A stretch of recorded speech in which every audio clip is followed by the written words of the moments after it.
I already hear in the chat. They're late.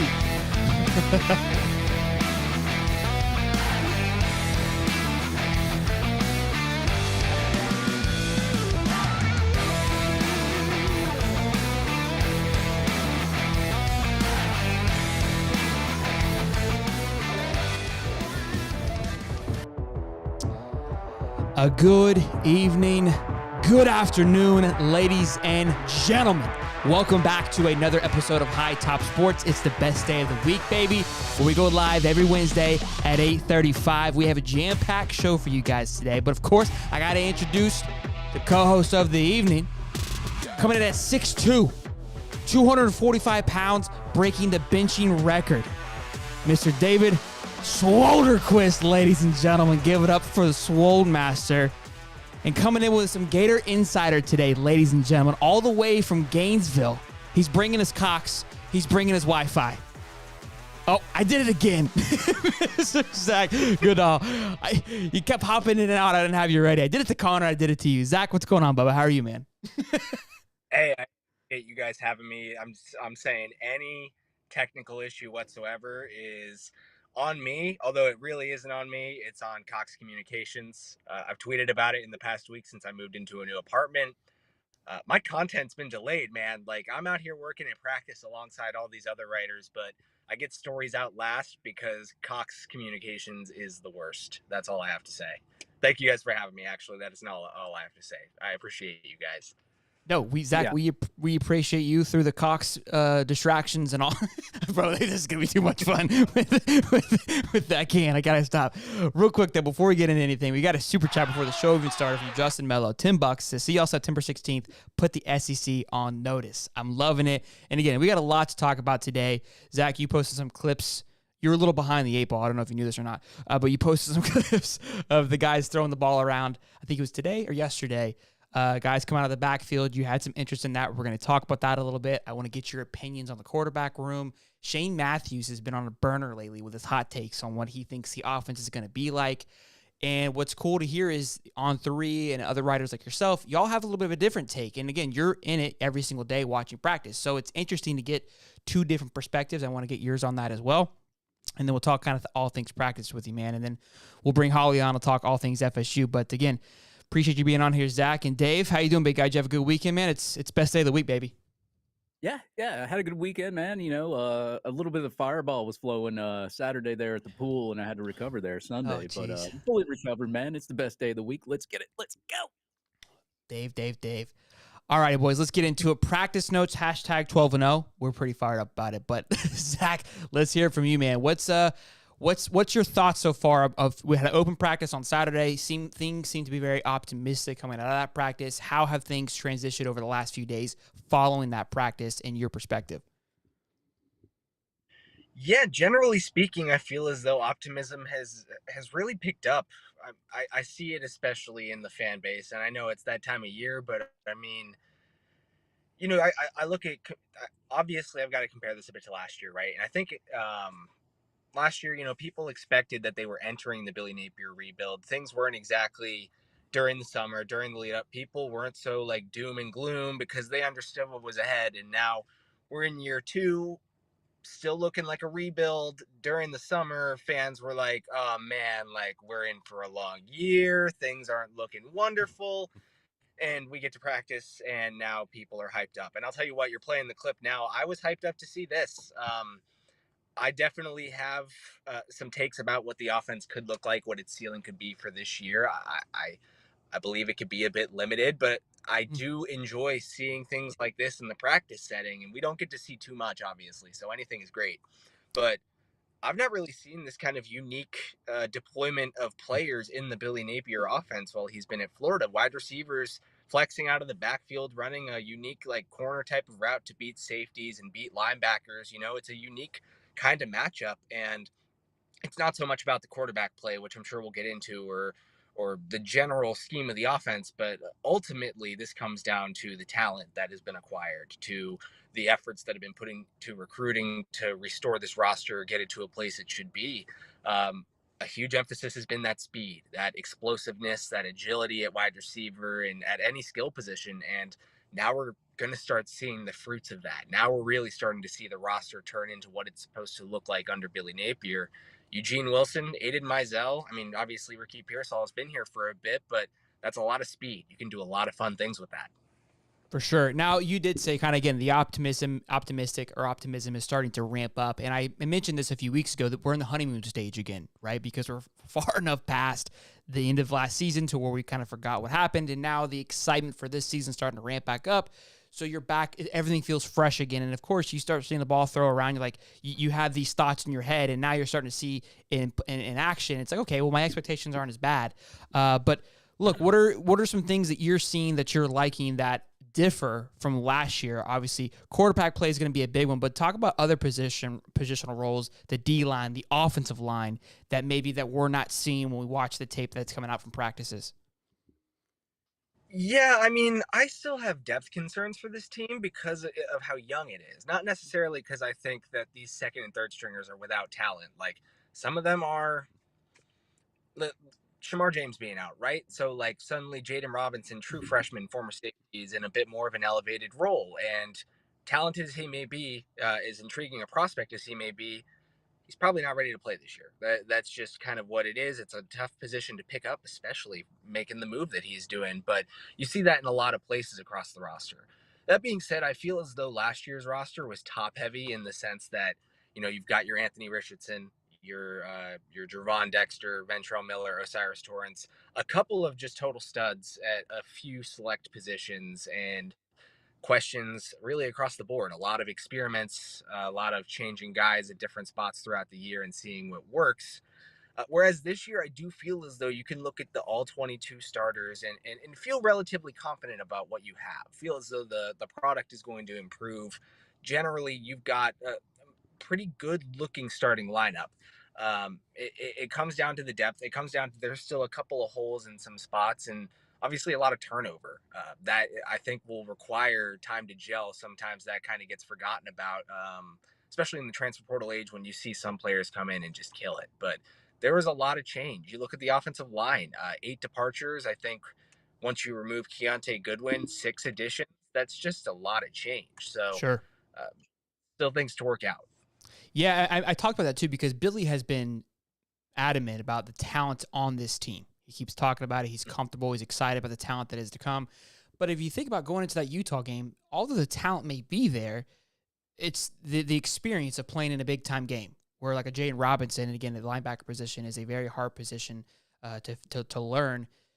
You may have you're dotting your T's and crossing your I's in practice, but you put yourself into a hostile environment, it gets blurry really quickly. So you're not wrong there with the depth and the mindset of a quality transition from guy 1 to guy 2.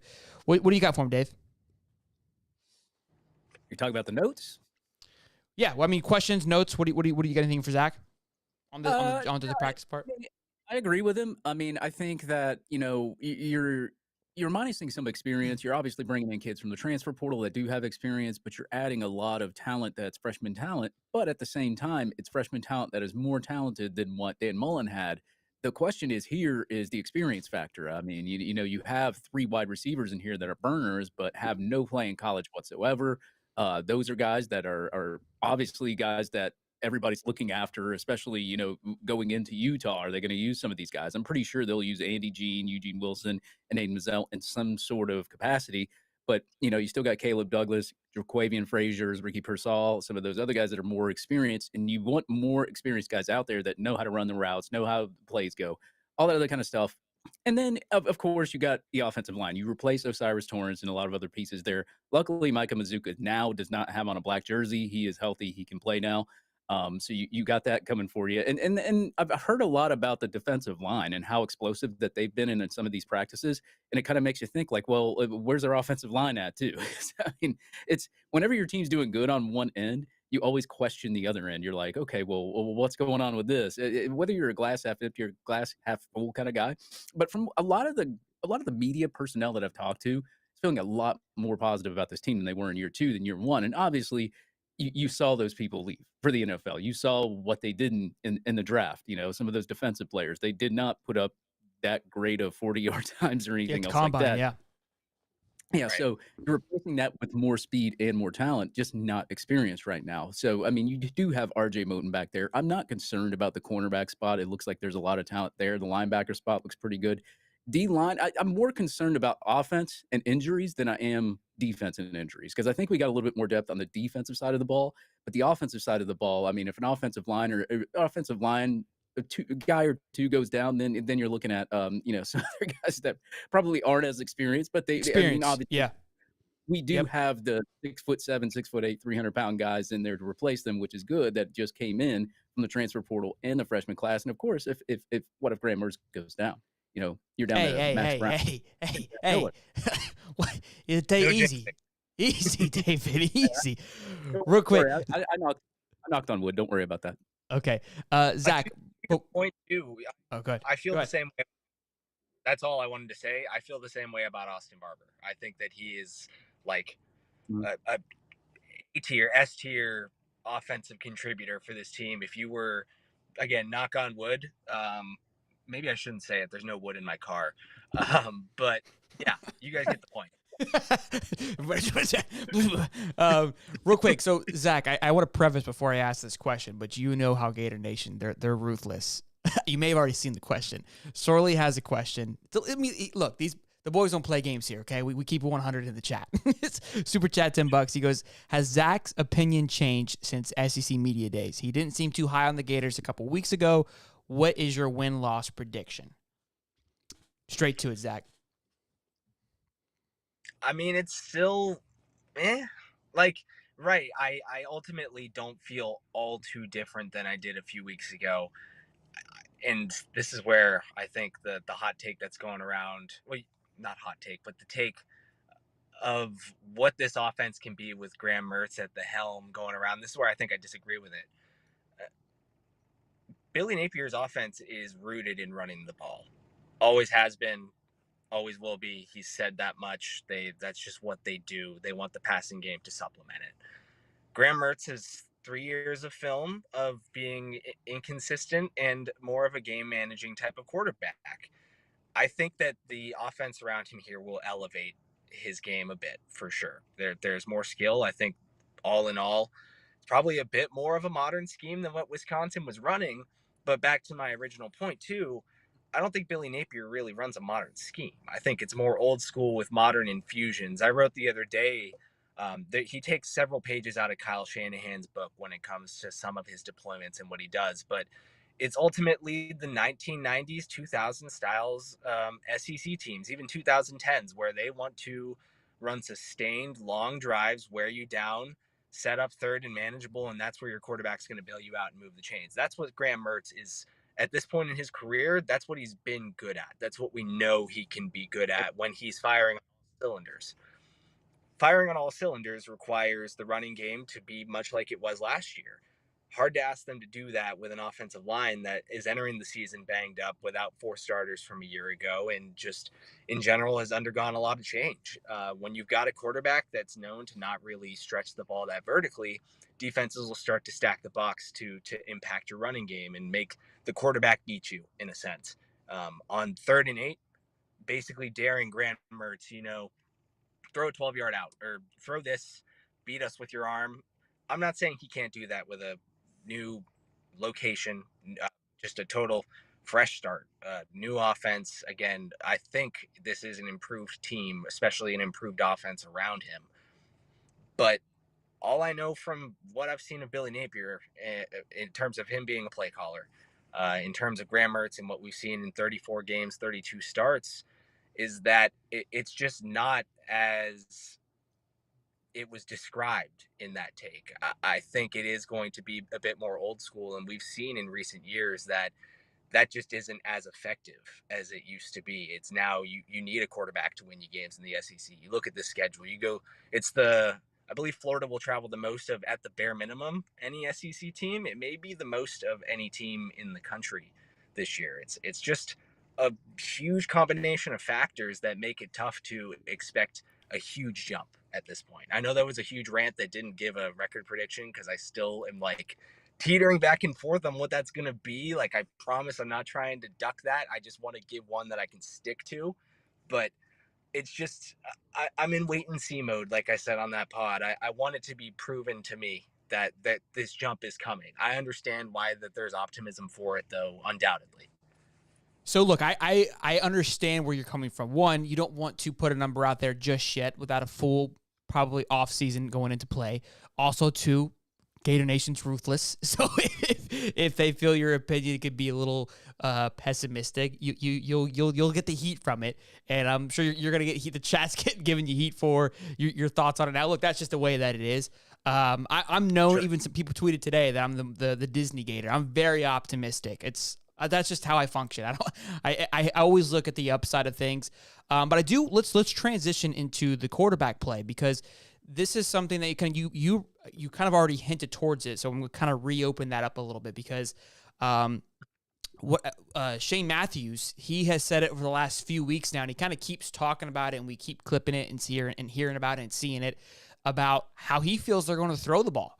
And again, I was speaking to you, I don't know if I said it before the cast or after the cast, but a lot of writers like yourself, and I've even said this from just our understanding, that look, Billy is a heavy run. Look at the running back room. It's built to run. It was built to run last year. You had a hell of a quarterback, a hell of an athletic quarterback, which probably adjusted Billy's style a little bit more than what he probably wanted. But Graham gives him the ability to do that. But then you got Shane Matthews coming out here on his podcast, who's a respectable source, who played the game, knows it very well, who claimed that Graham Mertz is a better quarterback than he is, a better arm than that he had, and they're going to be slinging the hell out of the ball. And I mentioned this last week. I said, look, you guys are at practice. You're talking with coaches, and you're asking as much questions, and they're giving you the coaches' answers. So you're taking that plus what you're seeing, and you're putting two together.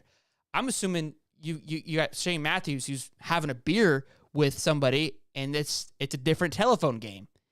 Or he's just assuming. I don't know. But it's very interesting to kind of get two different sides here coming out of the same area. What's your thoughts on that and Shane Matthews' take?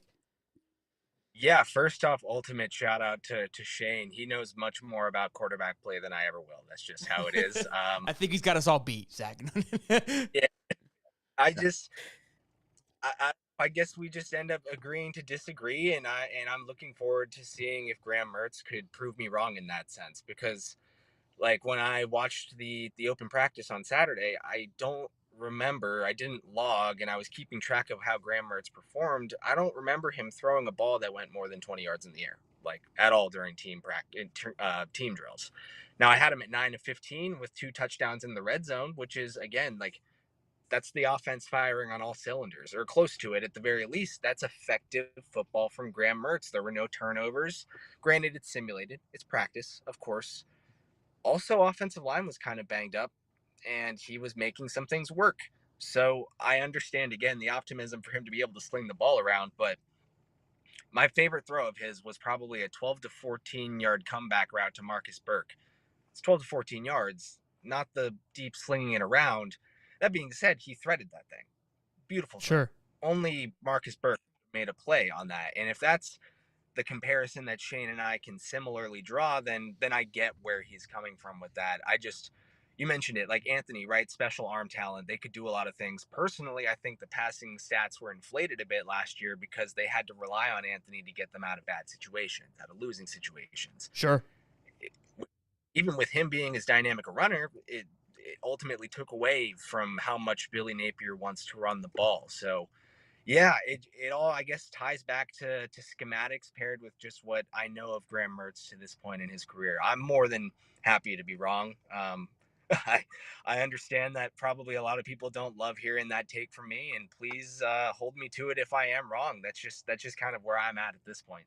No, look, I think it's good to have, a different perspective on it, because again, we come on here and I'm over here Heismania. It can get a little annoying at times. I'm sure I probably overhype it and get set. Bro, last year I felt bad. I felt like I set the whole thing up. We go in Utah. It's like we got the Heisman. We're going to Atlanta, and then we saw what happened. So like, let's not get it twisted. I wrote a story that week about Anthony Richardson's Heisman odds just totally skyrocketing, though. So like, same, man. I get it. That's how it works. Now, I do want to get your thoughts, because obviously you've seen them throw the football a little bit. What is your current projection of the quarterback depth chart from what you've seen and watching this B-roll here? if you get when we get later on in the clips, you'll see it kind of, to me, it shows me as Mertz 1, Max 2, then Miller 3. And my conclusion for that, and I'll let you elaborate, Zach, is you've got Mertz throwing to Montrell, and then Max goes and throws to Trevor, and then Miller hops in and throws to Carroll. Am I wrong in assuming that, or was that just a one-off opportunity? They've mixed it up quite a bit. Napier is specific about that. Like even on Saturday, right? I think Jack Miller had 2 or 3 throws with the first team. Max had 8 or so, and then Graham had his 15 in these team drills. So they do mix it up, but generally speaking, from all the practices I've been to, at the very least since like the maybe first or second when things started ironing out, it's been relatively in that order you laid out. Graham first, Max second, Jack third. And I think that it's always been Graham in terms of the starter. I think going back to how Billy described him when they first got him, how out of the 24, however many quarterbacks they evaluated, they were stuck on this guy. They liked this guy. They liked his leadership. They liked his intelligence. They liked his experience. They wanted him. Kind of just always seemed like he was the easy choice, which makes quarterback 2 an interesting battle. You look at Jack Miller, and while he doesn't have a ton of playing experience, he does have vast football experience, or at least a leg up compared to Max Brown in that situation, just because Max has been playing for 3 years. You know, he was previously full-time baseball, picked up football as a junior, obviously extremely talented. That's exactly why they took him. That's what Napier said the other day, is that they loved the pedigree, that he is an athlete. But there's still some things that just take time. Anticipation for throwing those, processing. I don't think he's fully there yet, to the point where if Graham Mertz were to go down, they'd want to start Max Brown. But if they felt as though the offense needed a spark, I think that they would go to Max over Jack at this point. I love that. And real quick, guys, before we move on, we got over 300 people in here, so let's make sure we drop a like, show some love, and subscribe as well. Dave, do you have any thoughts on that, Bubba, you want to talk about? Yeah, I have a lot of thoughts, man. It was interesting that Zach had brought up like the short pass plays that he's seen in practice, because if you go look at any kind of statistical category on Graham Mertz, I mean, his time at Wisconsin in his career from the 0 to 9 yard range, he's passed for 71.1% for 738 yards. If you look at Richardson, what he did last year, he passed in that range 58.6% for only 417. So I think your slants, your kind of your short passes and all that, you're going to get more of that out of Graham Mertz. And I think, with those short pass plays, I think yards after the catch also matters a little bit too. Maybe you want some speed out there. Maybe you do put a Mazzell or a Wilson or an Andy Jean to catch some of those balls and get more yards after the catch there. But when I looked at like the other statistical categories, I mean, on throws from 10 to 19 yards, Graham Mertz was only 48.6% for 571. And from, deep passes, 20 plus yards, he's only 41.5% for 621. Whereas Anthony Richardson, from 10 to 19 yards, he was 60.9% for 894 yards and 40.6% for 1,000 yards on passes 20 plus or more. So, I mean, you look at it, you want to compare quarterbacks and compare last year to this year. I think the short passing game is going to be a lot more better. Of course, we might get to see Graham Mertz even toss the football and heave the football out there. Just never got to see that at Wisconsin because of the way that they ran their offense. We also got to factor in that Mertz was pressured 238 times at Wisconsin at a 777 attempts. So 1/3 of the time when he dropped back to pass, he had people up in his face. He was also sacked 47 times. So that doesn't help either when you're dropping back to pass. Also, at the same time, Graham Mertz, his time to throw is 2.73 seconds, whereas Anthony Richardson's was 3.16. So you're getting a more decisive quarterback out of Graham Mertz. You're not getting the intangibles that and athleticism that Anthony Richardson had. And I think that's kind of where like the questions come in. Like I think it's kind of like a 50-50. You're trading athleticism for like actual quarterback, good quarterback play, decent quarterback play. And I think we're trying to see more out of Graham Mertz in that 10 to like 20 plus yard range and get a little bit better there. So I think part of that was part of being part of Wisconsin's offense and kind of being pressured a lot 1/3 of the time. But at the same time, if you give him more weapons and you give him a better offensive line, and if this offensive line does stay healthy, does he succeed what he did at Wisconsin? I think that's the big question there. And you talk about the backup quarterbacks. Max Brown, obviously, Zach, I agree with you too. I think Max Brown is clearly number two. I mean, if you just want to go by his high school statistics, I mean, he averaged a 71.6% completion rating in high school. He rushed for 2,335 yards. And this kid averaged 7.1 yards per rush. He rushed 1,343 yards his senior year, and he passed for 4,416 yards. And I mean, and if that can translate over to college, I know the competition gets harder in college, but if that mental aptitude that he has as a quarterback can translate into college with some of these weapons and kind of how they run this offense and all that, I think Max Brown could take that number two spot. I've heard a lot of great things about him in practice. I don't know if he will take that number two spot, but just looking at what you can look at from a high school perspective and kind of in some of these scrimmages, I think the ceiling for Max Brown's a little bit better than Jack Miller. And also, you got to, I forgot to mention this too.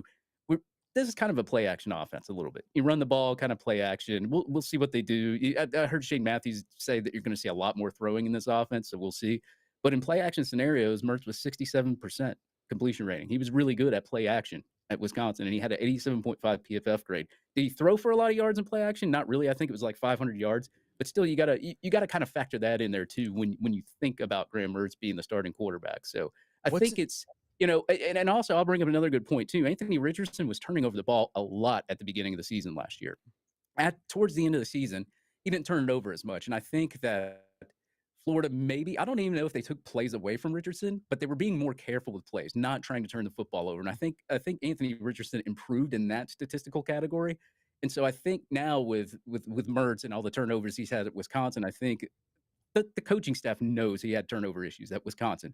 Do they try to adjust his game to where he's not turning the ball over as much? And do they, like as Zach said, give him those nice, easy, short pass plays? And then once the defense starts scooting up, do you take the top off on him? That's what I'm really curious about. There's a few things that, I mean, obviously I've been high on Mertz the entire offseason, and I don't think I'm ever going to be pessimistic about anything. But you mentioned play action. When you go back and watch game one, I remember when we broke down the film. I can't remember the channel right now. I hope to have him on during the year. The guy that breaks down the film, he does a phenomenal job of breaking down the film. If you watch from game one to game two, Richardson had trouble with play action because when he would turn his back to do the pump fake and come back around, he had a hard time reading the defense. So then moving on, you saw a change where he no longer would turn his back. He would just hold the ball out and basically act like they're going to take it and keep it to him. There's pros in turning your back because then the linebacker has to hold on what they're going to do, which allows things to open up. So those are small things that we were unable to take advantage of because Anthony had a hard time when he would roll out, once he turned around reading the defense. I think, like what you're saying, Graham won't have any of those issues, which will in turn turn into success. Another big thing that I preface a ton of is Anthony's lack of playing time, which coming down to the wire, just game time decision, just game time management. I love Alex Smith, and Graham Mertz gives me Alex Smith vibes, Andy Dalton vibes, who I felt were phenomenal NFL quarterbacks. Not going to knock your socks off, but they'll get it done. Now, I do think great quarterback play is, definitely a need and to get you to that next level. Can Graham be the guy that get us 12-0 championship? That part, no, I'm not confident in that. Do I think he could win us 2 or 3 more games that Anthony does not get us over the hump? Yes, I do believe that. But hey, guys, first of all, take it easy on Zach. Bro, the chat is ruthless. My man came on the show to give us his takes, show some respect. Zach, I appreciate you, bud. I feel for you, man. It's all good. Hey, I signed up for it, and I get it. I understand, and I do believe I've written before. I do believe that there is room for Graham Mertz to be better at Florida, specifically to the point actually with play action. I wrote that back I think in January, and I believe we used the same numbers. You clearly see an increase in production on play action. You saw that in particular after Paul Chryst was fired and they changed their offensive game plan up a bit. In that first game back, they threw it all over the yard with a great play action game plan and surprisingly won a game for what Wisconsin was at that point. And Billy Napier, if anything, again, back to what I said at the top of the show, he does take a page or two out of Kyle Shanahan's playbook. He does modernize. He uses play action. He uses pre-snap motions. A lot of these modern things to infuse into what is his older style of offense. And those are the things that Graham Mertz is supposed to do well, right? The pre-snap motions, making pre-snap diagnoses, and post-snap understanding what he's supposed to do with the ball. And ultimately you put those things together, and I do see the avenue for him to be better. It's just, for me, again, it's about the wait and see. I look at it and I understand that this might sound unideal to fans, but hear me out when I say it like this. I think the ideal Billy Napier offense is supposed to truly be a combination at its core, not in its production, not in its performance, but at its core, a true hybrid of what they tried to do with Anthony Richardson last year and what they tried to run in the Las Vegas Bowl with Jack Miller at quarterback. I think that they really leaned into Anthony Richardson's skill set last year, and it got away from what Billy Napier wants to do. Whereas they really tried to help Jack Miller last year with what the offense at its core is supposed to be. He just had a lot going against him in that game, but ultimately a ton going against him. And you look at DJ Lagway, if we're going to look into the future, DJ Lagway is a good hybrid of those two things. I think it's exactly what it's supposed to be. He's a quarterback that is thrilling, can run the ball, uncanny arm talent, but he can also consistently throw a slant. You know what I mean? For sure. And something you hit on the head there. I talk about it a lot because the big criticism is that Billy couldn't handle a first-round draft pick. And I've said that, and not in a negative way, but you walked in, you have a system in mind, you have your plan, you have your game plan, and then you got a quarterback like Anthony Richardson. Like, this guy doesn't fit in my scheme. Like, you go look, he probably doesn't go and recruit Anthony because he wouldn't fit into his scheme, right? Not a shot towards Anthony. It just doesn't work out. I think a lot of guys go look at the offensive lineman who left to go out to USC, right? It fits that Dan Mullen scheme, right? They block the way that they block for more of a heavy pass style of offense. And I think, again, like what you said, he had this system that he's trying to operate with a Ferrari in the backfield that just the two didn't jive.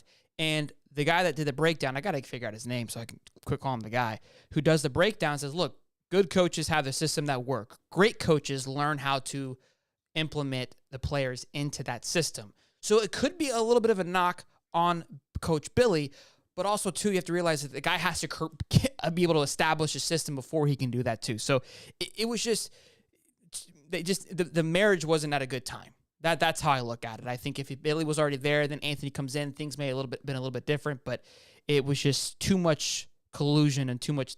You got oil and water trying to match, and it just wasn't working out. And I think that's kind of what ended up being, what it was. Before we let you go, Zach, I do want them. I mean, hopefully they're not going to come with pitchforks, but let them know where they can find you. Because look, either way, if you're wrong, they'll come follow you and say, hey, that they were right, that's good. Or if you were right about everything, maybe they'll come and apologize. My past experience tells me they won't. Please come by and drop the hate mail. And I'm not saying that because I encourage it, but like, I would love to hear feedback. I love talking football. I know that I've done a couple shows with Dave in the past, and he knows that I can go on for several hours talking about it, whether you agree or not. So yeah, find me on Twitter at Zach_Goodall, spelled ZACH, and let's chat. Let's talk whether we agree or disagree. I'm all about it. Love it. Now give me your prediction for the Utah game, and then we'll let you go. Go ahead, Dave. Sorry. I was just gonna say, I mean, like these are all like, me and Zach will have a take and we'll have our opinion. It doesn't mean it's right. It just means what we think will happen. That's all that means. I've been wrong a million times. I think Florida's going to lose to Utah in week 1, and I'm willing to be wrong there. I'm totally willing. And if Cam Rising doesn't play, or we don't know for certain what his status is on the Monday before game week, so not Monday of game week, but Monday before, which is fast approaching, that's totally up for change. Totally up for change. But again, I don't know for certain what that is. Not looking great, but I don't know yet. I sit here and I defend Zach, and then he just goes and just tosses me under the bus. That was what he wanted. Like, Zach, I tried, buddy. You're on your own. That's all. I appreciate trying, for real. It means the world to me. No, look, Zach, I really appreciate you hopping on here. I mean, it means a lot. And look, it's a great perspective. I think look, I'm the Disney Gator. It's good to have a different perspective on it. You're there more than I am. I'm watching your clips. So, again, I really appreciate you hopping on here. Hopefully there are some people that appreciate your takes and will follow you, man. But Zach, love to have you back on. Maybe we'll have you on halfway through the season. If you're right or wrong, well, we can rehash everything. I love to say, hey, Utah, Gators take it. But Zach, go Gators, man. Be good and go get some better Wi-Fi balls. Thanks. Yeah.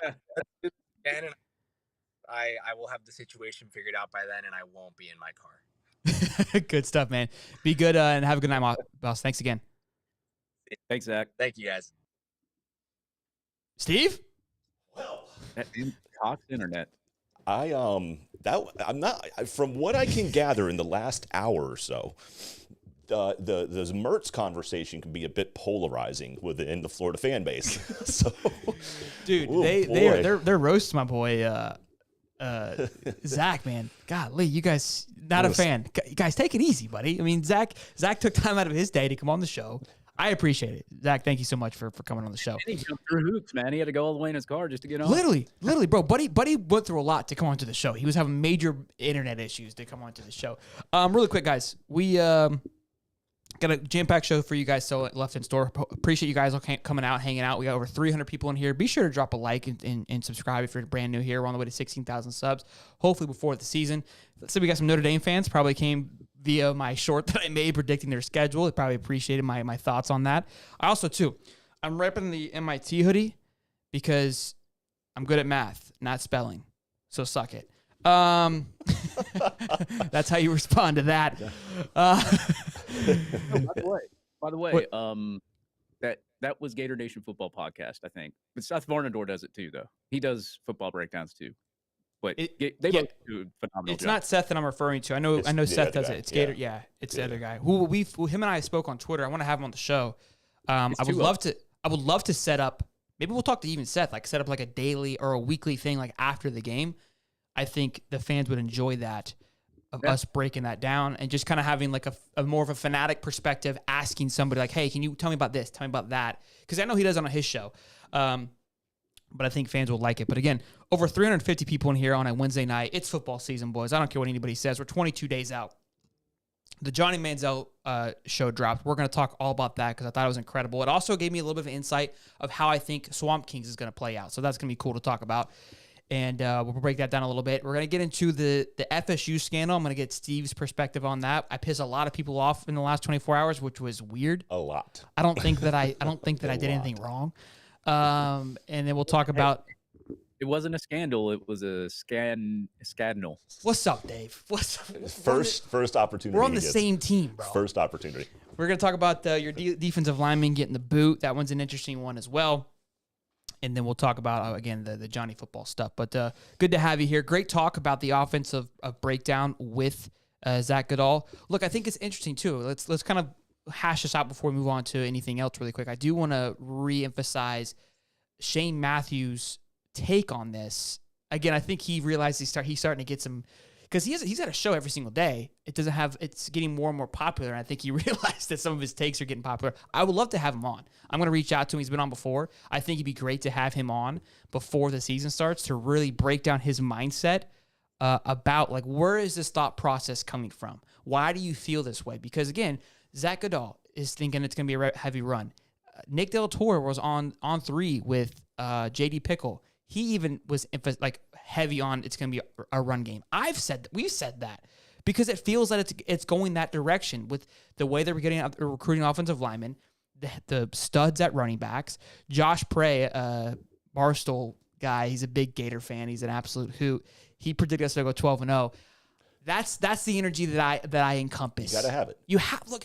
Bro, somebody said the other day, because Jake Paul and Logan Paul were arguing with one another about who's the better fighter. And the guy comes in, he goes, I wouldn't expect either of you to back down and go, yeah, you're better. Like, that's the mindset you have to have. And so when people ask me, what's your prediction of the schedule?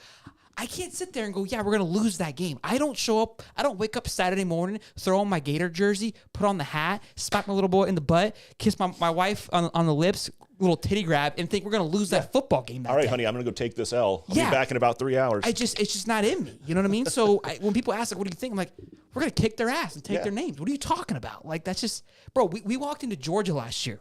Did I ever sway? No. Not once. Not once. We were 21 point underdogs. I didn't move an inch. I mean, I stood my ground. You did right in front of that TV, yelling at it like it was part of the game. I think that TV almost divorced you that day. And we almost came back. Almost. That's why you stick. That's why you stick to it. So, I don't know. I don't know. I love it. What, do you think that Dave? What's your after hearing both Zach and Shane and Nick? Do you think that maybe we're off and that Shane's got a pulse? Because he was, look, the one thing I will say is he was right about Anthony and we were all wrong about Anthony. Is he right? Is he going to be 2 for 2 this year? Right? I mean, there's something, out of everybody talking, out of everyone on here, he's the only guy that's played the game competitively. That's true. in all aspects. He doesn't just talk it, he's done it.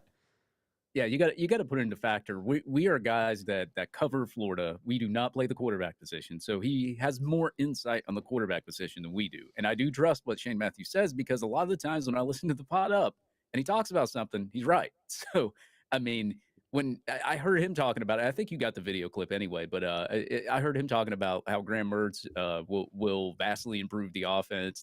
There's going to be a lot more passing in the offense instead of a lot more running. And I get. When I think about it, I'm like, okay, well, you're a quarterback. You've been in the NFL for over 10 years. You had a decade there. Am I going to trust your opinion now? Of course I am. So it gets me pumped up because nobody really knows. Like right now, as we were talking about at Wisconsin, we obviously we'll make excuses for him, but like at the same time, he still put up those statistics and those numbers at Wisconsin, so we can't take that away from him. But in June, when you put him on a different team, what will he do? And then you got Shane Matthews talking about what he's been seeing in camps and how the arm his arm is so much better than a lot of the arms that he's ever seen in college football. So yeah, you're going to get a lot of fans pumped up there. And I think he predicted us going like 8-4 too. I think he said he doesn't think the team's all the way there yet, but he thinks the quarterback play is going to pick up. So let's watch the clip here. Go ahead, play the clip. I saw one of your questions here while you're playing that tidbit there. Yeah. Somebody mentioned about how we're going to be run heavy and dink and dunk or something. That's not the case, folks. I don't know why that's a narrative out there. I think it's just because you actually have 4 really good running backs, but probably 2 that only people around the country know about. So they think you're going to lean heavy on the run. We're going to throw it around. They trust Graham Mertz. He's got a better arm than I had. He's got a better arm than Werfel had. He's extremely accurate. He knows the system. We're going to throw the football.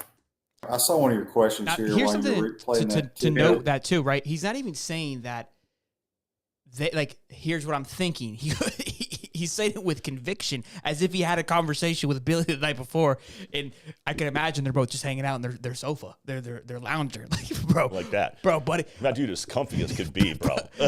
This is what. Hey, listen up, okay? We're gonna throw for 345 yards, 3 tutties a game, and we may hand the ball off. Yeah. What's your thoughts, Stevie? Look, I mean, I can understand where everybody gets the concept that this is going to be a run-heavy offense, because if you just look at the history of Billy Napier, that's what he just likes to do. You also have, like Shane Matthews just said, premier backs that can carry a football team and get you where you want to be. And we saw that last year when Richardson struggled. Even with Richardson not being able to move the ball much, even against Florida State in the second half. I mean, you guys were still able to move the ball on the ground simply because of the running style and what Billy likes to do in that regard. Now, if they trust Mertz as much as Shane Matthews says that they do, then yeah, things could open up a little bit more and maybe they don't have to rely on that. But historically, from what you can see with Billy, what he's recruited, what he's emphasized in recruiting, I can understand why the majority of people will say they are going to rely on that running game heavily, especially to Dave's point with where Mertz seems to have the most accuracy on the field in those underneath routes. That just kind of bolsters having a solid running game and using the passing game when you need to get those 3 or 4 yards on third down. Yeah, I mean, I agree with Steve. I mean, it's so hard to predict how Graham Mertz is gonna be in this offense. I mean, just because there's so many different intangibles that he didn't have that Richardson had. And that's the only thing that we have right now is Richardson, what he did last year in Billy Napier's offense. And then obviously you've got transfers that came in and the roster's flipped and everything else. So it's really hard to like compare just because where Anthony Richardson excels, Mertz does it, and then vice versa. Mertz excels where Anthony Richardson doesn't. So it's kind of weird to think about that in an aspect. But like, and I also thought about this too because Max Brown, he's a really good runner. Do you do kind of like the Chris Lee, the Tebow? Kind Ooh, of ooh. I mean, Dave reaching deep in his pockets. Dave, don't do that. I mean, somebody clip that. They're gonna fire. That's gonna spice some people. I love that thought process. I don't think Billy has that in his arsenal. You know what exactly they're going to do if you do clip that and put it out there? They're going to say, "Oh well, David said that it's going to be like Chris Leak and Tim Tebow now." That's exactly. I mean, it's going to be exactly the same thing. I completely agree that Max Brown's going to be the next Tim Tebow, and Graham Mertz is a Chris Leak, a very underappreciated quarterback. Oh, you're not wrong, Dave. It's crystal clear. It was right there the whole time. Why did it take us 3 weeks to get to this, Dave? I don't know what we're missing here. Hey guys, over 400 people in here. Make sure you guys drop a like. I just report the news. Look, I like your thoughts, right? I like that mindset. I don't think Billy's gonna ever do that. But look, here's where, and again, we're in that honeymoon stage. And one thing I will agree with Zach on is his take on Mertz and his throwing ability, that he didn't see him throw over 20-plus yards. When we were at the spring game, Buddy threw an absolute noodle to Ricky Pearsall. Now, Ricky caught it, and they're using that clip as like a highlight clip because Ricky made a phenomenal catch, but the ball was a noodle at its finest. Now, look, we go from a guy that could sling it 61 yards backwards, right, but couldn't throw it 10 yards. Right, so like, what do we want here, right? And like he even made a good point too. The yardage were for Anthony, his passing yards were a little inflated, kind of like it was like fantasy trash time. You know what I mean? Like you're playing with your back against the wall and you're just slinging it. Like hopefully somebody catches this damn thing, and then all of a sudden you got 80 yards in one play, and it's like he threw for 300 yards. It's like it came from one play. I know we're talking about offense and all that, but I also think it's going to rely on the defense a lot this year, too. I mean, if you look at last year, the defense was giving up just as many points as they were scoring on average against FBS opponents. So, I mean, I think a lot of that is going to rely on the defensive side of the ball. I mean, you know, you have to have players that can get you, you know, a 3 and out to help your quarterback out, because if your quarterback is playing pretty well and he's throwing for 70%, 400 yards, and you score 28, 35 points, but your defense is giving up like 45 points. Does it really matter? Do they really care about what Graham Mertz did because they're still losing games? Sure. To that point, look, I mean, if you look at it, even if Shane Matthews thinks that they're going to throw the ball a lot more, or they're just going to throw it. I mean, let's also look at the team that Florida has going in, right? You guys all believe that there's been an upgrade overall on the defensive side of the ball. And if you look at the SEC East, or what, you know, category you put Kentucky, Tennessee, Georgia in, they've all had a regression at the quarterback position. They all had high-level quarterbacks playing. So between a minor increase in your defense and even just a slight step back for some of the teams on your schedule at the quarterback position, with the amount of talent that these teams lost, not to mention Rising may not even play, now you're looking at it like, we may not have to throw the damn thing. So he may have all the ability in the world to do it, but you may not have to do it. So did that Steve becoming a Gator? No. Okay, no. It felt very optimistic. Because you're going to have to throw the there. ball about 45 times when it comes to Tallahassee. You felt very positive there. No, I just think if you look at the statistics, you're going to see a trend. What's your like? I mean, I'm not going to give a projection just yet. Again, it's hard for me to pick an L on the schedule. But like, genuinely, what's your thought? Don't pick the FSU game. So just out of 11 games, I'm not going to ask you. That's stupid to ask you pick that FSU game. I think you can win 7 out of the 11. Okay, what are we losing? Georgia, LSU. Okay. The Kentucky game scares me a little bit. We talked about that. And then Tennessee. I think you guys are better than the other teams that you're going to play. You think Arkansas we got? I think you can be Arkansas. Okay. All right. I'll take that. Again, boys, let's see if we can get to 200 likes before the show ends. Shout out to Steve for showing some love, and let's get Steve in here. Let's get him. Let's get Steve a chance to defend himself. Get me fired up here. I spelled scandal wrong on purpose. Take it easy. Take it easy. Okay. Boy. I'm leaning into it. So we dropped a video here at High Top yesterday about another video that was made from Matt Be Great, where a potential scandal was referenced. About a recruit being paid by Florida State. And honestly, it's not a deal breaker. But the way that it was told, and again, nobody has heard it kind of told this way before, where we're getting direct deposits. We always heard about the bad guys, right? Where like he dropped them $100K underneath the table at Waffle House, kind of shit. Right? That's been a thing forever. Now it's 2023. We're getting direct deposits. It's like, what the hell is going on? And everyone's going nuts. I got a lot of flack for this video, which was crazy to me because I spent 6 minutes defending the an illegal action, which was weird in itself. But let's ask Steve. So again, kind of just a quick summary. The guy said there's an anonymous recruit who's not committed to Florida State is claiming and showed Matt Be Great, the YouTuber, direct deposits probably worth $2,000, $5,000. Nobody knows the number. He just said thousands of dollars every 2 weeks coming from Florida State. An NIL deal was what was stated. All I did was just basically give my perspective on it. Everyone's doing it. It was kind of like my summary. It is what it is. But Steve, I want to hear from an FSU guy, because nobody's really said anything from the FSU side that I've seen. What is your thought and take on my take and Matt's? Well, from the Matt side of things, I think the timing is awful, convenient that for a rival, or not even a rival, but a fan of another team.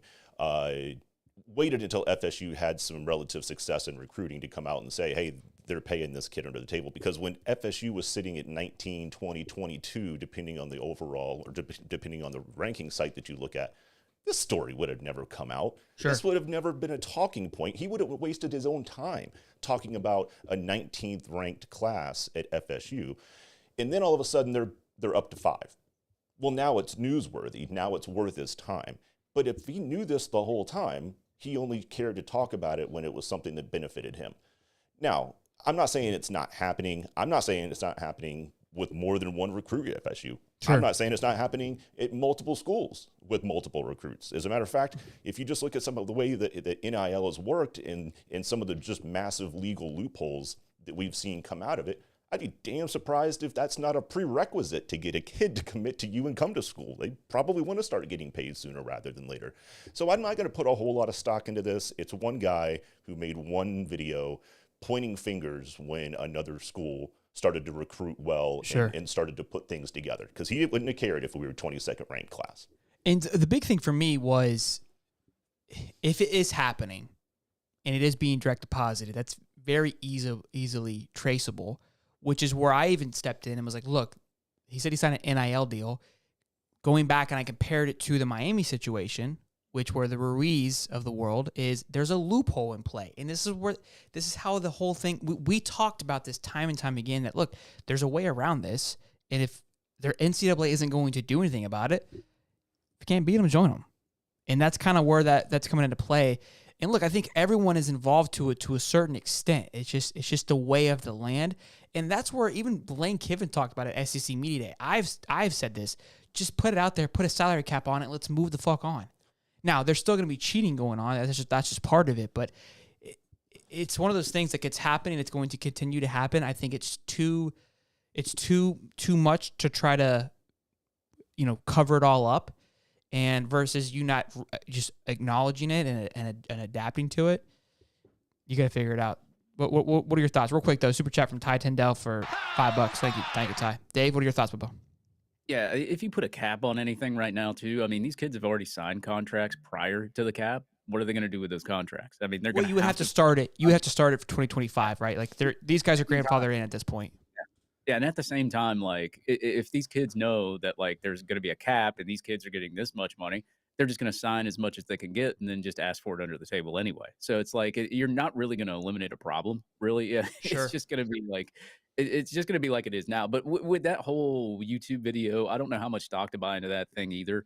I mean, it was interesting because the guy had like a whole bunch of subscribers and all that. But like at the same time, this is just an outsider guy. Like, we don't know how close he actually is to a said recruit, or if he's even telling the truth. And at the same time, like, you know, it happens everywhere. Like, it's no surprise. Like, you could say that any school is giving direct deposits to any said player, and they're probably going to believe you. And I guarantee you that the 100 and some odd schools that get all these top recruits are doing it too. Like, they're all doing it anyway. So whenever I see a video like that, I'm just like, whatever. Yeah, and look, I mean, it's fun to talk about and to think about. And I even stated in the video, because the kid says, "Hey, I'm keeping all of this anonymous." It's like, you lose a lot of credibility the moment you state that. Appreciate you saying that, and I understand why you said that, but you do lose a lot of credibility. Again, I'll even say this, and it's not having to do with money bags or anything like that. I've had high school recruits DM me with just like random stuff, like their statistics or their film, or we'd have a conversation. I'm not putting any of that out there. Like, and I wouldn't say, "Oh, an anonymous recruit said this," because then that kid's not going to want to talk to me anymore. And then all the other kids, he's just going to talk to everybody else. You lose credibility doing that, like you said. For sure. Before we move on to our next topic of discussion, we have a special announcement to make. A happy birthday. Happy 9 years old. It is Kinley Rowe, I believe. Hopefully I pronounced that correctly. You think I did? That sounds right. Sounds right. You probably didn't spell it right. You wouldn't have spelled it right on the birthday card. We're going to do that on our birthday celebration, Steve. That's where we're at. Happy birthday, Kinley. Happy birthday, Kinley. Happy birthday. Thank you to your pops for being a supporter of the show, and to your family. I don't know if I can say the other thing. I'm not going to say the other thing. I think it's her gift, and I don't know if she knows. Oh, no. Yeah, whoa. so I can't. You're going to go. Yeah, I don't want to be the guy that ruins it. Roll it. Yeah, keep moving. But happy birthday, and Happy birthday. Thank you, Kinley, and to your dad for being a supporter of the show. Ghost of Judah Tribe, $2 says the Utah 50 Gators 0, field goal not coming by streak. Halo came back in a different embodiment. Yeah, that's right. That's what it looks like.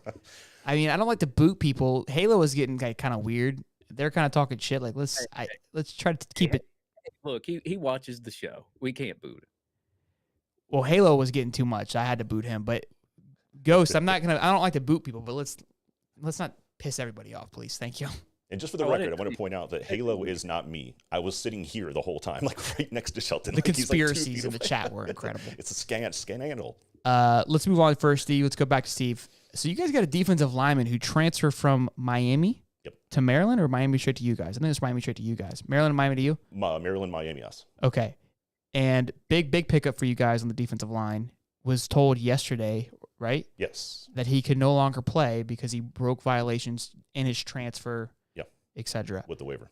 Because he claimed he transferred due to mother issues, kind of like Keontae Goodwin, because Keontae Goodwin will be out of transfers, but they granted him access due to his mother being sick. And I think this young man, what's his name, Daryl Jacklin claimed the same thing, but the NCAA decided to finally do their job and shut it all down. Like, look, from a fan perspective, I find it amusing because it's just funny.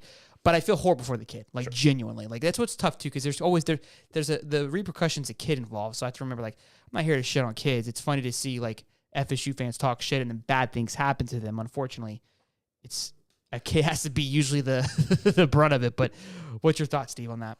Well, look, I mean, I know that rival fans won't agree with me here, but I'm going to say this. I'm going to say it flat out. The NCAA got this wrong. When Daryl Jackson put his waiver request in, the NCAA was granting somewhere between 50 and 60% of waivers. Now, before they granted his waiver, they changed the rules and then denied that waiver. And why that's important is because if you're Daryl Jackson and you're at Miami, even if you have issues at home, you want to try to get closer to Tallahassee, which is he's just outside of there, you don't risk putting your name in the transfer portal. That's a huge risk for the kid to say, I'm going to transfer to Florida State to be closer to home. But he did it based on the way that the rules were written at the time of the waiver. The NCAA decides that they want to come in, change the rules, and hold him to a new standard, not the standard in which he put his waiver in. Now, what's an interesting twist here is that the director of admissions for the NCAA is FSU's former athletic director. The athletic director that we basically gave the exit door to when he mismanaged how to handle Jimbo. He was the person that hired Willie Taggart and essentially watched the program be underfunded and run into the ground. This guy was kicked out of Tallahassee. He took another job at the NCAA, and Stan Wilcox is single-handedly responsible for this waiver being denied 8 months later and 3 weeks before the start of the season. He is basically morally and ethically void. He is a piece of crap human, and I really do hope that nothing but a train happens to Stan Wilcox, because this is awful. This kid is now stuck in Tallahassee. He can't move. Right. So you're dealing with it pretty well then. Yeah, I'm handling it well. Now I did see something on Twitter today.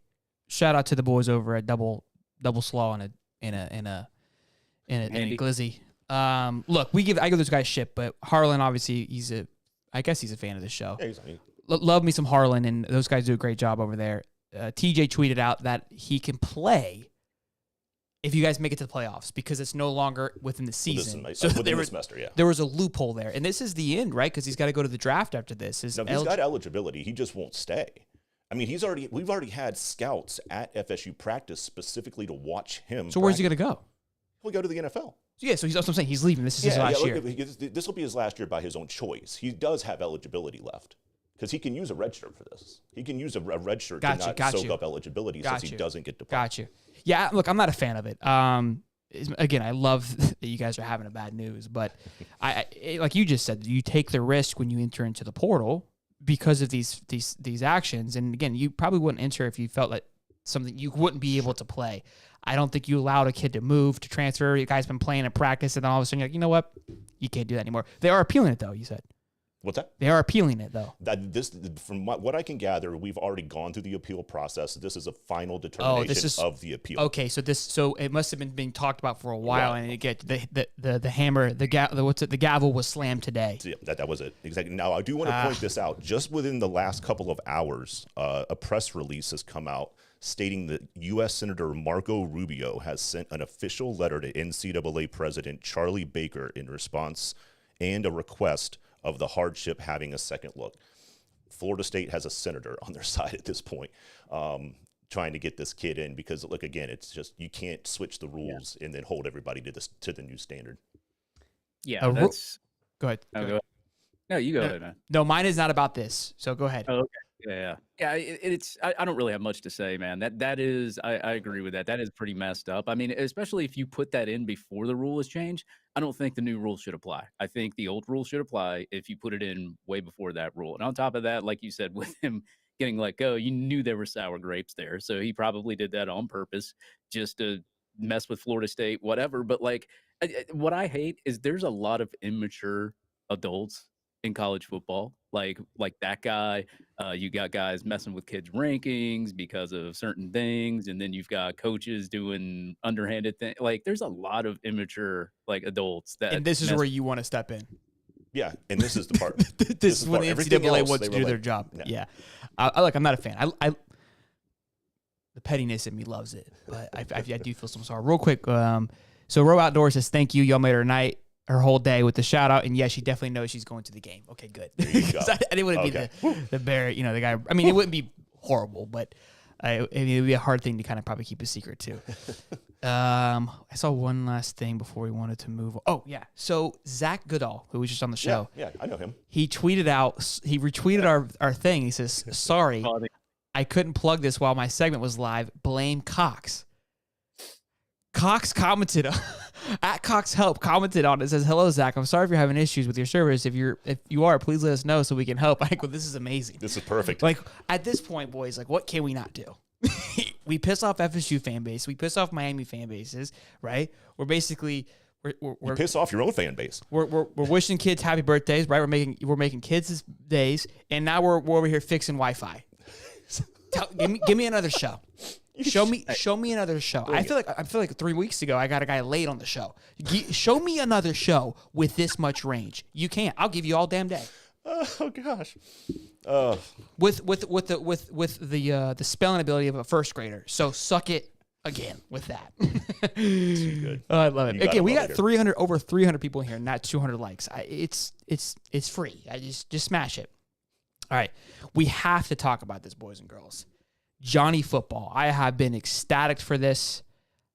I'm probably gonna watch it again. It's about 1:20. I wish there was more. That's like my overall conclusion. I wanted more once it was over, and I feel like.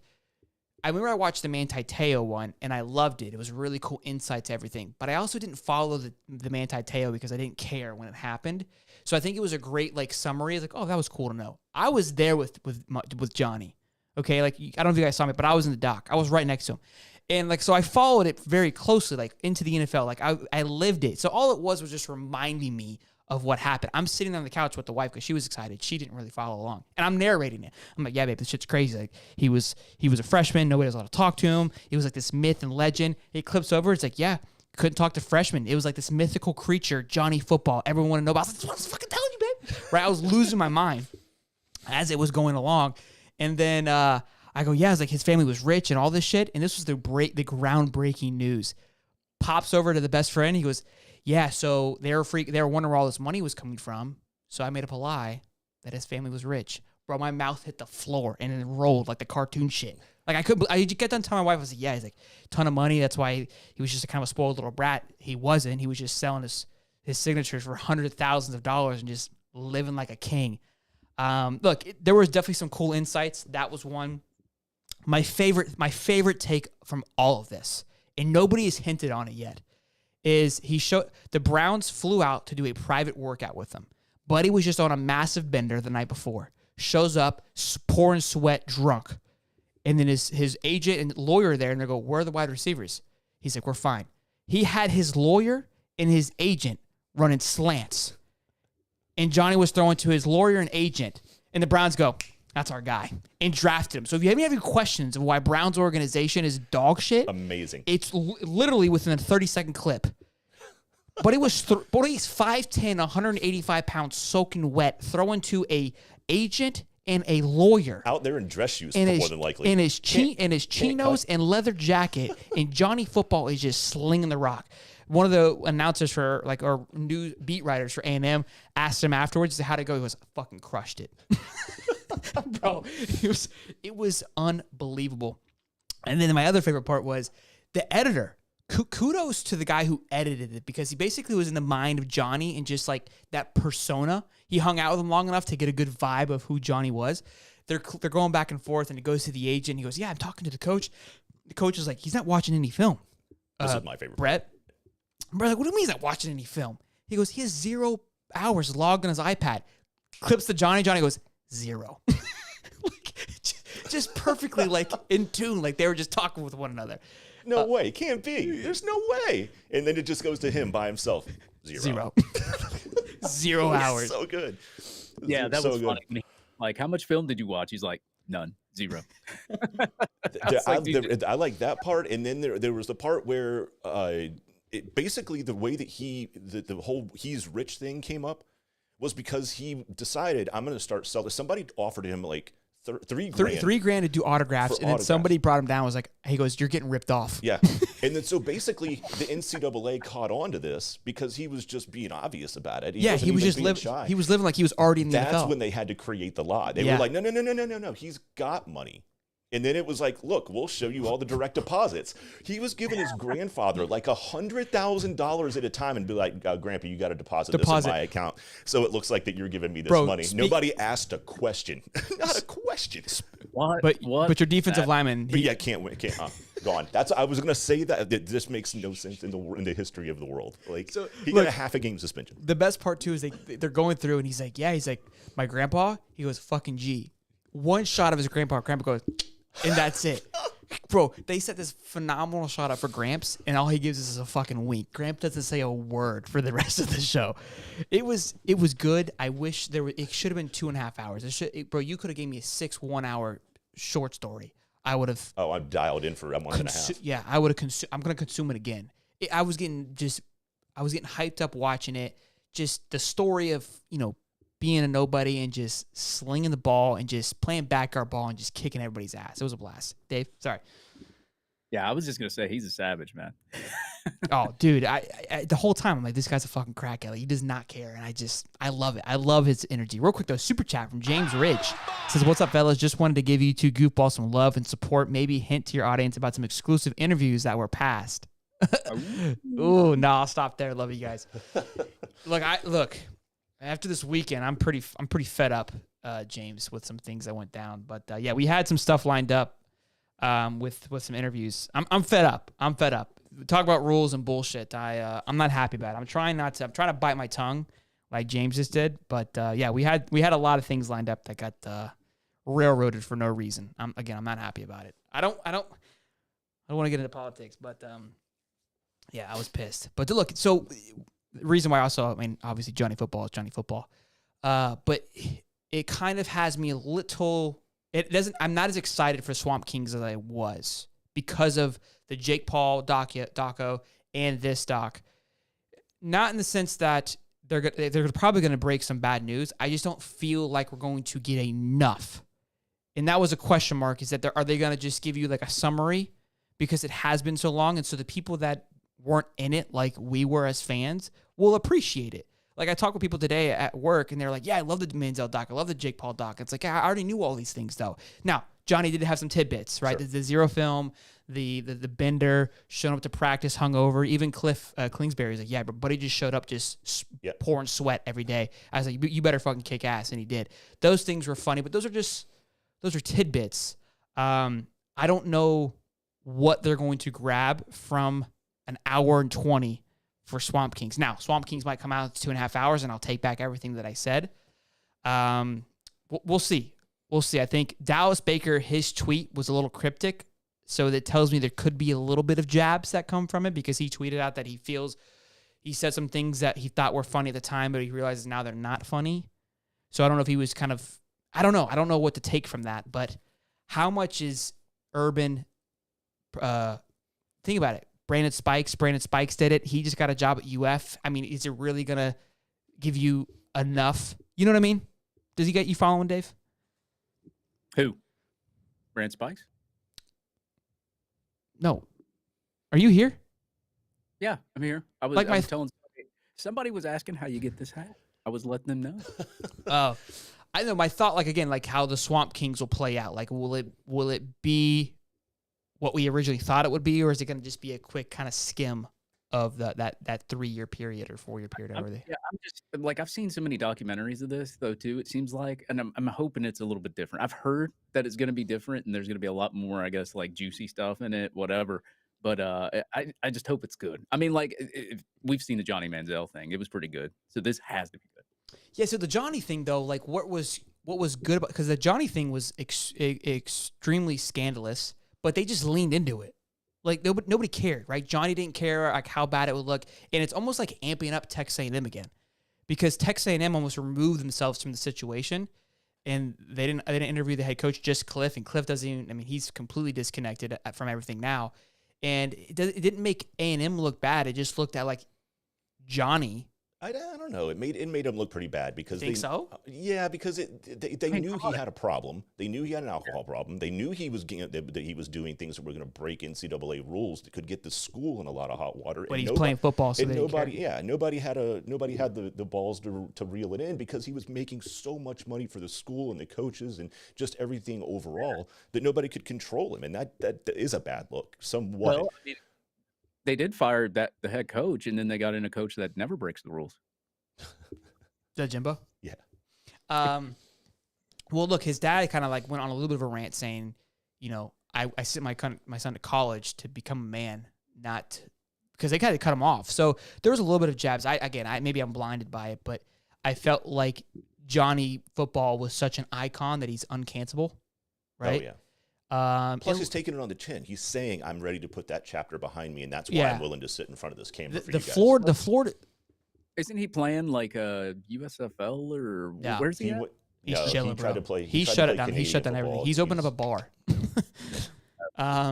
Still nobody can stop this guy. The one thing I'll say for the Florida thing is, at least with the Manziel and the Jake Paul documentaries, they were very specific and focused on a person for the most part. Right. So that person had the narrative, and that you can get a lot deeper into the story. That's my point. Whereas Florida, you've got to kind of be more of a more of a scrape. And when you think about the people involved, Tim Tebow, he has a career in an image to uphold. Brandon Spikes has a career in an image to uphold. Major Wright, he's trying to sell his book, and he's trying to uphold an image, right? Urban Meyer, who knows what he's trying to do? I don't know. I mean, he might just send it. Honestly, he could be the firecracker in all this. And then Dallas Baker was also interviewed. That could be where things start to get loose, right? The smaller names that aren't as big now, where they might get the juice from. Because even a clip of Major Wright, he's like, it was like a war zone. Like, I don't know. I don't feel like we're going to get a lot of juice. I feel like it's just going to be an overview of guys maybe getting arrested, and they'll hint towards it, but then more so just kind of how Urban Meyer ran the system. I don't know. Maybe there's a clip of sorry, 20. Maybe, Go ahead. I was about to say, maybe he explains him like dancing on that girl at the club when he was with Jacksonville. I don't think so. Hey, do your plug your ad real quick, Dave, before we end the show. Sorry. Oh yeah. We got to plug that coffee too. You know what I'm saying? Oh yes, real quick though. Tony Jim at 12 months of membership, 1 year already. Keep up the great work. Go Gators. That's incredible, Tony. Appreciate that, man. We haven't seen you in a while, man. Good to see you, and thank you for the year of support of being a Pigskin member and rocking the piggy, man. It means a lot. All right, man. This show is sponsored by Manscaped. Football season is almost here. We're still sweating through the summer, but you don't have to make fall a bummer this football season when you try the Platinum or Performance package from Manscaped.com. Use promo code HIGHTOP20 to save 20% plus free shipping on Manscaped's full lineup of products. That's right, folks. Every item on the site, 20% off plus free shipping. They have everything from boxer briefs to body wash to shaving kits for your balls and shaving kits for your beards. That's right. I just received this bad boy. I don't have it with me right now, but I received the I think you guys premiered that one time when y'all had Manscaped for a little bit there too. Y'all had the little beard trimmers there. It's the adjustable guard there. That means no more keeping multiple guards in the bathroom. It's one guard adjustable. It's waterproof too, so you don't have to worry about like the trimmer getting all rusty, whatever. But now, if you do get the Beard Hedger Pro Kit, that does come with that. You get the Beard Hedger, the charger that comes with it, the beard shampoo, beard conditioner, beard oil, beard balm, travel bag, and you get a free gift, the beard accessory pack that comes with the beard brush, beard comb, and the beard scissors. It's around $139, so use promo code HIGHTOP20 to save a buck or two and get free shipping. Nobody likes paying for shipping, so come on now. Try out Manscaped with promo code HIGHTOP20. Use Manscaped for all your men's grooming needs. Thank you. Manscaped's not paying him enough. Real quick, let's obviously we struck a deal with Gold here, boys, with for coffee. And again, this is something that I've mentioned before, and I'll continue to mention that I'm very passionate about and excited about. We've teamed up with Devil Dog Brew and Beans and have our own slew of coffee here. Links in the description if you guys want to get your own bag. I had the Cowboy Blend today, so did Steve. Oof. By far, it's my favorite. I have Bally Blue in my cup right now. The wife made it super strong, and I'm cracked out right now. There's coffee mugs for you guys of us and. I haven't tried that Cowboy Blend yet. I'm still in the Valley Blue. It's by far my favorite. So good. This is mine. We've got the Mocha and the Neutral brand. The FSU has a breakfast blend, which I have not tried yet. It's probably shit, but again, links in the description if you guys want to check it out. Again, supports a vet and supports High Top Sports, so it would mean a lot. Yeah, definitely try that stuff out. That was that we hit that with that Cowboy Blend this morning, and Shelton and I even stopped by just to talk about it, and it was enough for a conversation over coffee about the coffee. Yeah, small percentage goes to Wounded Warrior Foundation too. Oh wow! So the Matt Be Great guy, speaking of FSU scandal, dropped another video. Says the Florida State situation went to another level. My response, and he's now posted Mike Norvell next to a new person. Interesting. I wonder if that's the young man now. I mean, maybe. Isn't that the scandal? Isn't that the kid that we talked about the other day? Oh, Jalen or Judd? Yeah, Perlot. Yeah, Perlot. Isn't that him? It looks like him. No, I don't. He's got his hair braided, and the one in the picture I saw, he had his hair like out. Holly's like looking away while he says that. No, I've got it written down. I know the guy's name. It's either Jaden or Jaden. Yeah, Jaden Perlot. There it is. I was right. Yeah, there we go. We're doing some live investigation here. Yeah, right now. Jaden Yeah, Deal. I mean, That's funny, man. JAD. So he released one. Is it Shocking two that you more spelled it wrong. videos or one more video? Is it one more video or two? He added another video. He had another one just like 5 minutes ago. Skenaddle. But hey, real quick though, we also had a record-breaking viewership.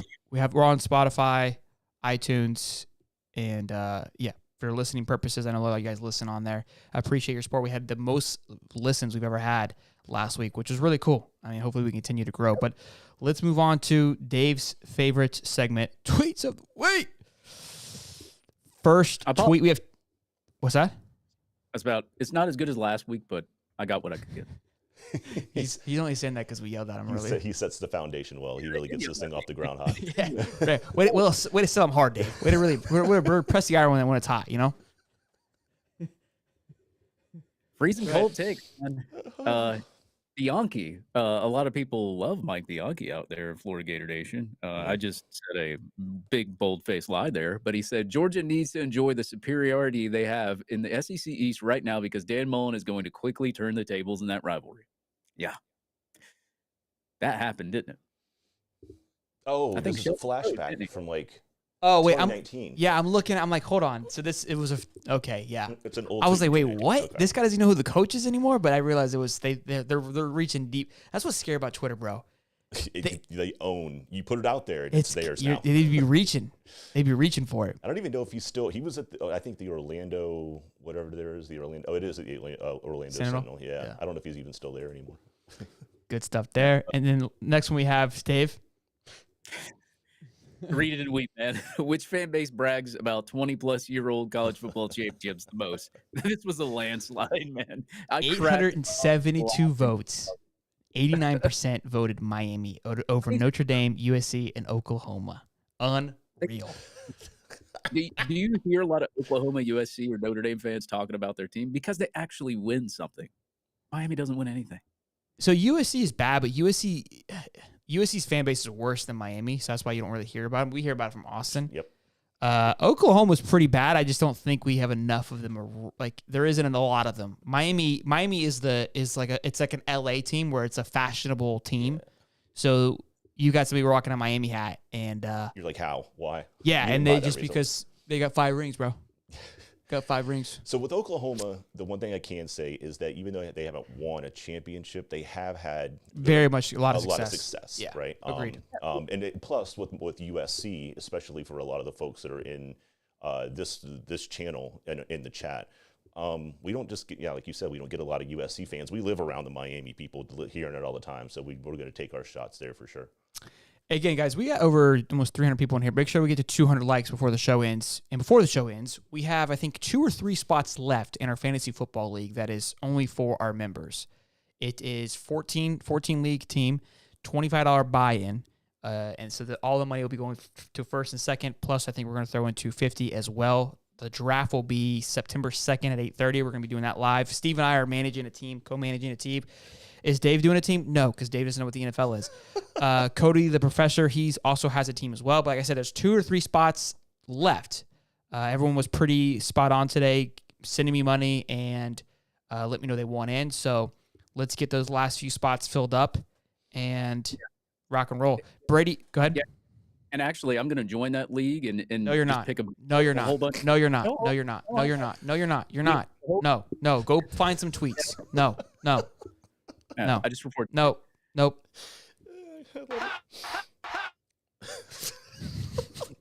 He's trying to like talk over me. It's crazy. He's letting the button do it. So go ahead. I'll be taking bribes for players. So go ahead.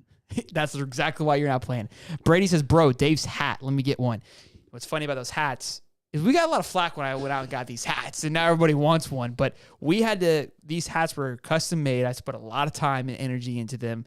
We got them we went to up north, got them from Old Smoky, and I love the hat, and my love for hats have changed a little bit. It's more, I like what Steve's got on. Show your hat, Steve. It's a Seminole version. It's the Seminole high top. But we had to buy 48 of those hats. We did 24 black and then 24 of the orange and blue, and we had to buy them all up front. So we had to put the investment in and then try to sell these hats. It was a stressful time because at the time we were still kind of trying to grow, and I was like, we got to have hats. Like, we need hats. So there's no more, actually, is basically what I was getting at. So if you have one of those hats, you are basically you got like a collector's item. Put it on the wall. Don't wear it. Don't sweat through it. Don't let it turn into like the Denver Rockies, the Colorado Rockies across the top from all the sweat on the brim. Don't do that. We need 4 likes for 200, guys. Come on. Let's go. We're not ending it until we get to 200. Here we go. Give you a like. How about that? Dave didn't even like his own fucking show. Brace it. But hey, guys, over 200, almost 350, 400 at one time. The show was bumping. We love you guys. The energy was spicy in the chat per usual. Go give Zach Goodall a like and a follow. Take it easy on the man.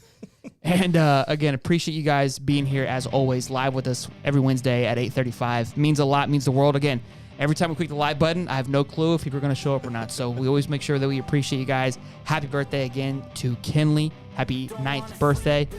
We'll be live probably tomorrow, if I had to guess, because there's going to be a press conference. So you know what we do with those? We break them down for you. We'll be live Sunday for our NFL show. And I might be on Mark Rogers, Voice of College Football, probably in the next 2 days. So keep your eyes out on that. We're working it out on Twitter right now. 210 likes. There we go, boys. Well, boys, until next time, I am Shelton. And I'm Holly. And I just report the news. Be good, boys and girls. Love you. Have a good night. Stay safe. God bless. And boogity, boogity, boogity, boys. Thank you, Sean D. I feel this pain, you already know.